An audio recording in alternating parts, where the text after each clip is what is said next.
Now we are going to discuss the topic of business analysis.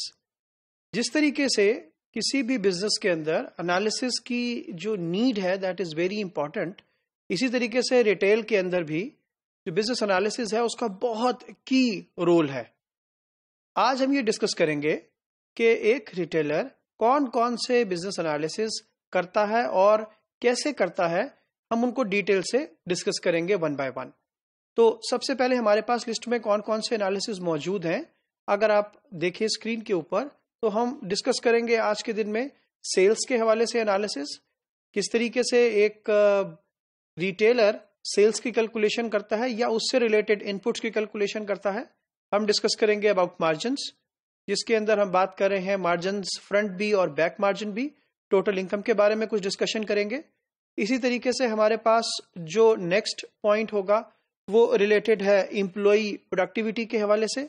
हम discussion करेंगे इसके अलावा व्हीकल प्रोडक्टिविटी के ऊपर, एरिया प्रोडक्टिविटी के ऊपर, डेल्टा कस्टमर्स के ऊपर, डेल्टा सेल्स के ऊपर, शेल्फ अवेलेबिलिटी के हवाले से, गैप चेक एनालिसिस के हवाले से, ऑपरेशनल कॉस्ट, एचआर कॉस्ट के पर्सपेक्टिव में, और लास्ट टॉपिक हमारा होगा डिस्कशन के लिए रिलेटेड टू रिटेल का बिजनेस मॉडल। तो हम इन 10 टॉपिक्स को इसके अंदर कवर कर रहे होंगे। सबसे पहला टॉपिक जो हमारे पास है that is related to sales की कैलकुलेशन। हम डिस्कस करेंगे इसके साथ साथ number of customers, average invoice size और बिजनेस की बाइंग फ्रीक्वेंसी। नॉर्मली एक रिटेलर के लिए ये चारों कंपोनेंट बहुत इंपॉर्टेंट है।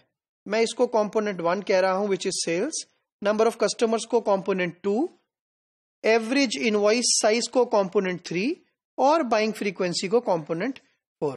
नॉर्मली इनमें से किसी भी कंपोनेंट को अगर आप छेड़ेंगे तो उसका आउटपुट जो है, वो इंपैक्ट जो है वो बिजनेस के आउटपुट के ऊपर होगा। तो सबसे पहले हम डिस्कशन कर लेते हैं सेल्स के हवाले से। तो सेल्स का रिटेल के अंदर जो फॉर्मूला यूज होता है सेल्स को कैलकुलेट करने के लिए, वो फॉर्मूला है sales is equal to customers multiply by average invoice size multiply by buying frequency. एक एग्जांपल डिस्कस कर लेते हैं इस फॉर्मूला को समझने के लिए। लेट्स से हमारे पास एग्जांपल है, 10 कस्टमर्स हैं एक रिटेल स्टोर में, एवरेज इनवॉइस 1000 रुपए की है, frequency of buying twice a month है, यानी कि 2 है कस्टमर्स की। हमें फाइंड आउट करनी है सेल्स। सो बहुत आसान है कैलकुलेट करना। इसी फॉर्मूले के अंदर अगर आप पुट इन करें नंबर्स को, तो हमारे पास 10 customers multiply by average invoice size which is 1000 multiply by buying frequency of the customers which is 2. So 10 multiply by 1000 multiply by 2.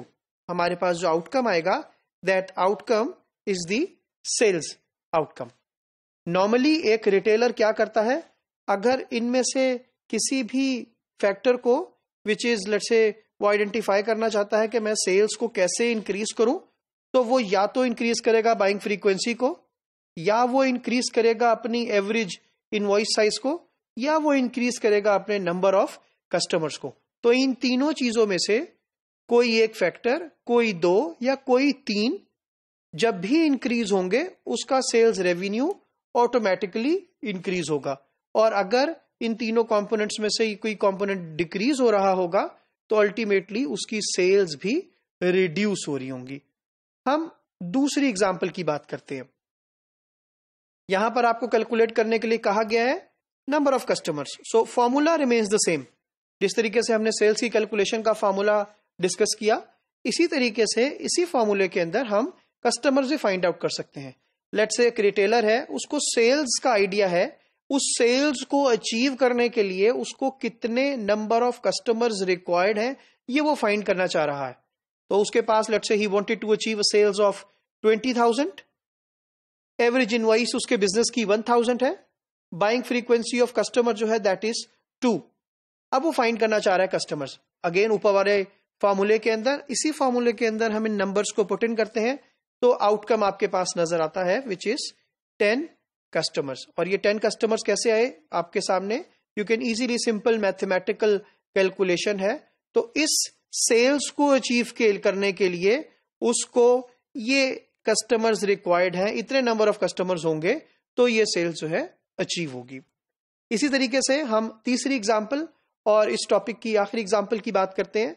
जो कि कैलकुलेशन करने के लिए कहा गया है कि we have to find out average invoice size, which means एक बिजनेस है जो कि एक रिटेल स्टोर है जो कि ये फाइंड आउट करना चाहता है कि अगर मेरी सेल्स 20,000 हो, मेरे 10 बाइंग कस्टमर्स हो, मेरे कस्टमर्स की बाइंग फ्रीक्वेंसी 2 हो फॉर एग्जाम्पल, तो मुझे एक कस्टमर को ऑन एवरेज कितनी बिल करना है, कितनी इनवॉइस करनी है। अगेन हम इसी फॉर्मूला को यूज करेंगे क्योंकि ये सारे इसी फॉर्मूले के कंपोनेंट्स हैं। इसी फॉर्मूले को हम यूज करने जा रहे हैं और मैंने इसी फॉर्मूले के अंदर इन्हीं तमाम एग्जांपल्स को पुट इन कर दिया है। And then you can see कि इसको अचीव करने के लिए उसको कितना इनवॉइस साइज चाहिए, 1000 का। तीनों एग्जांपल्स के अंदर मैंने जो भी नंबर्स यूज किए हैं वो सेम किए हैं ताकि आपको अच्छे तरीके से ये समझ आ जाए कि किसी भी इनपुट को फाइंड आउट करने के लिए या आउटपुट विच इज सेल्स को फाइंड आउट करने के लिए हमारे पास बाकी तीनों इनपुट्स का या किसी एक कंपोनेंट का मिस होना जरूरी है। We can easily find out कि हम क्या मालूम करना चाह रहे हैं। तो हम सेल्स मालूम कर सकते हैं, हम कस्टमर्स मालूम कर सकते हैं, हम एवरेज इनवॉइस मालूम कर सकते हैं और हम बाइंग फ्रीक्वेंसी भी इसी तरीके से फाइंड आउट कर सकते हैं। सो रिटेलर इन तमाम कंपोनेंट्स को फाइंड आउट करता है ताकि जो अपने अचीव्ड प्लान्ड नंबर्स हैं उनको अचीव कर सके।